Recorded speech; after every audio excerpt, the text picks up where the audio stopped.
Après un long moment de repos, je croyais que c'était fini, que c'était réparé. En fait, pas du tout. Les gaz d'échappement continuent toujours à remonter au niveau de la culasse. Donc je pense qu'il y a un joint de culasse à faire. Malheureusement, je l'ai fait il y a un an, le joint de culasse. Donc,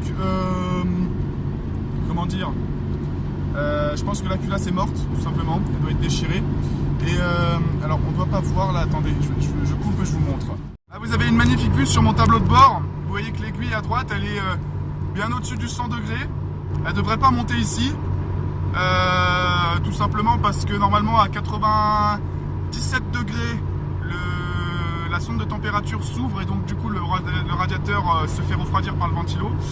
Malheureusement, ça ne fonctionne pas parce que ça circule mal. Et ensuite, il est censé s'arrêter à 92 degrés, bien sûr. Si on arrive à 100 degrés, ça peut arriver. Il peut, bien sûr, de temps en temps, déconner un peu, mais ça peut arriver. Sauf que là, bah voilà, je roule et c'est toujours aussi chaud. Je vais vous expliquer comment j'ai fait. J'ai tout simplement positionné le chauffage à fond et ouverte toutes les buses. Du coup, l'air chaud du moteur s'évacue aussi par l'intérieur. Donc là, il fait une vraie fournaise à l'intérieur de la voiture. Je vous dis, c'est une horreur. Donc le meilleur moyen, comme je vous l'ai dit, pour éviter que la voiture surchauffe, quand vous avez des problèmes comme ça, c'est de foutre le chauffage à fond. Alors là, en plus, là, il y a le soleil, c'est une horreur. Et le mieux, c'est de mettre la ventilation à fond aussi. Malheureusement, là, avec la vidéo, ça va faire du bruit, donc je ne l'ai pas mis. Mais je vais la mettre maintenant, et pour éviter d'étouffer, je vais ouvrir les fenêtres aussi. Et on va mettre la ventilation. Voilà. Donc là, on va beaucoup moins s'entendre.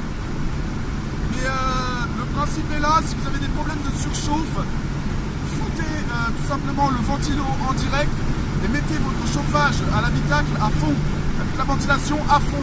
Ça évitera que le moteur surchauffe, puisqu'en fait, le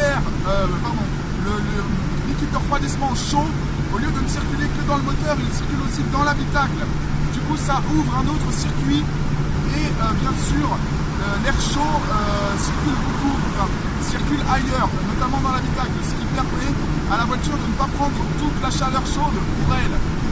Voilà, c'était le conseil que j'avais à vous donner. On se retrouve après quand j'aurai trouvé un endroit pour me garer. Parce que là, je suis sur l'autoroute, donc c'est pas très pratique. J'ai pensé à mettre mon gilet jaune. Pensez à mettre votre gilet jaune et un triangle de signalisation 150 mètres à l'avance. Ça pourra vous aider en cas de besoin. Ah, on arrive à une sortie, donc on va se retrouver à la sortie. Franchement, voilà, j'ai un peu peur. On va s'arrêter quand même quelques minutes, histoire de refroidir le moteur et d'évacuer les gaz qui sont encore présents dans la culasse. Avec cette magnifique clé que je garde avec moi en cas de besoin. Donc là, c'est une clé étoilée. Normalement, c'est une BTR. Donc là, c'est une T30. 30. Je pense qu'en BTR ça ne correspondra pas à ça, mais voilà, faites avec ce que vous voulez pour ouvrir la purge. Il faut absolument l'ouvrir de temps à autre. Là j'ai fait la moitié de mon chemin, donc je vais m'arrêter. Alors, on va couper ça parce que ça devient un peu abrutissant et je m'entends plus parler.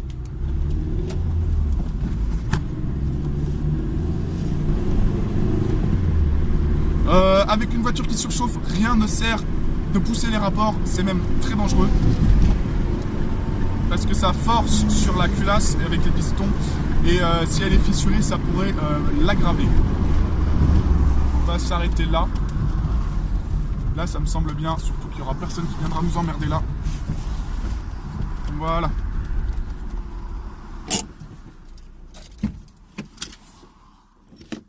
Le ventilo tourne en continu puisque je l'ai branché en direct. On va pouvoir l'arrêter, ça ne sert absolument à rien à part refroidir un peu le moteur puisque le radiateur, comme vous pouvez le voir, est froid, il est vraiment froid.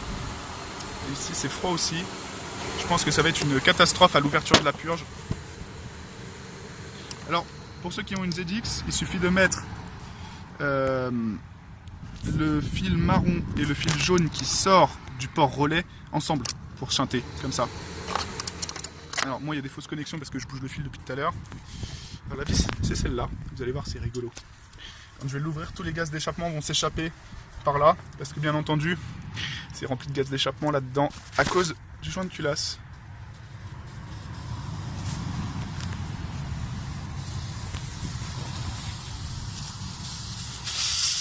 Allez, c'est parti. Voilà. Oula. Ça y est, ça se met à couler enfin.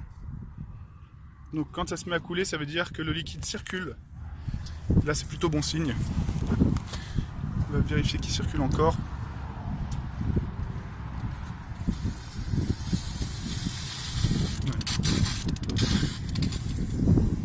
S'il circule, c'est bon signe. Voilà. Par acquis de conscience, je vais quand même rebrancher mon ventilo. Alors, on a dit qu'on mettait ça sur le fil jaune et sur le fil marron. Voilà. Ensuite, on coince ça comme ça, on referme. Et c'est parti, Maurice. Alors, une dernière fois quand même.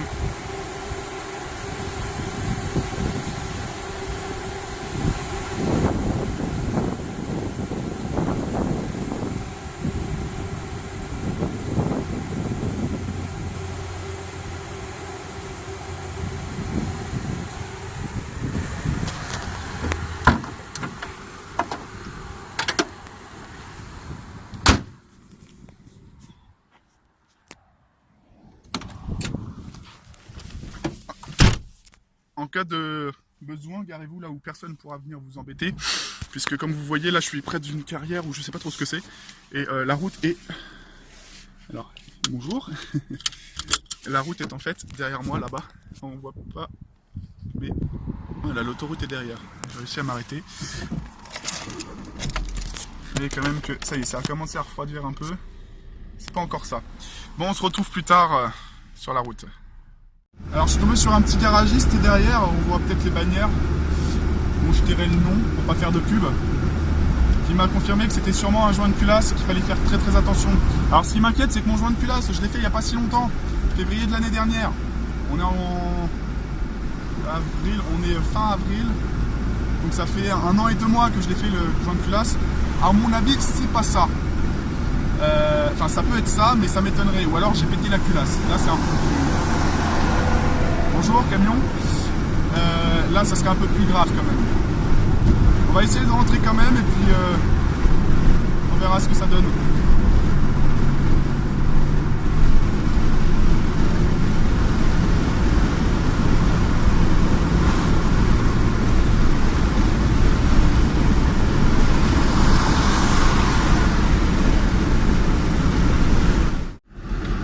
Alors bien évidemment, ce qu'il faut savoir, c'est que quand vous avez un joint de culasse de pété et que les gaz d'échappement passent dans la culasse, vous avez une énorme perte de puissance.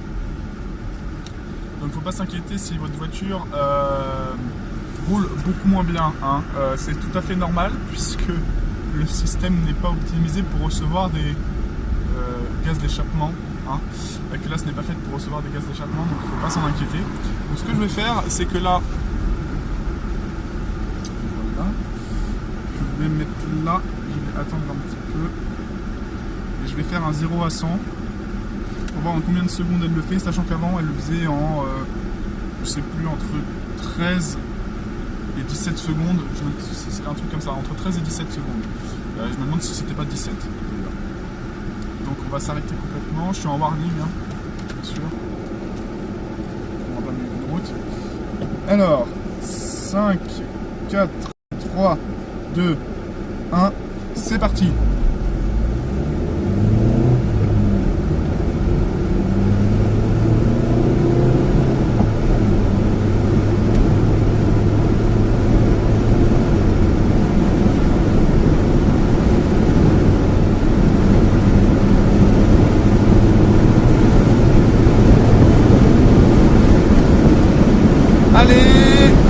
Allez, top, 25 secondes. 25 secondes pour faire un 0 à 100, c'est 10 secondes de plus. Donc c'est énorme. C'est énorme. On voit vite fait qu'elle perd de la puissance quand même. Hein. Voilà. Admirez cette belle campagne en attendant que moi je galère. Et je ferai une autre vidéo pour la suite pour vous expliquer ce qu'on va faire, ce qui s'est passé, ce que je compte faire. Parce qu'on ne peut pas continuer comme ça malheureusement. Voilà, allez, à une prochaine dans une nouvelle vidéo.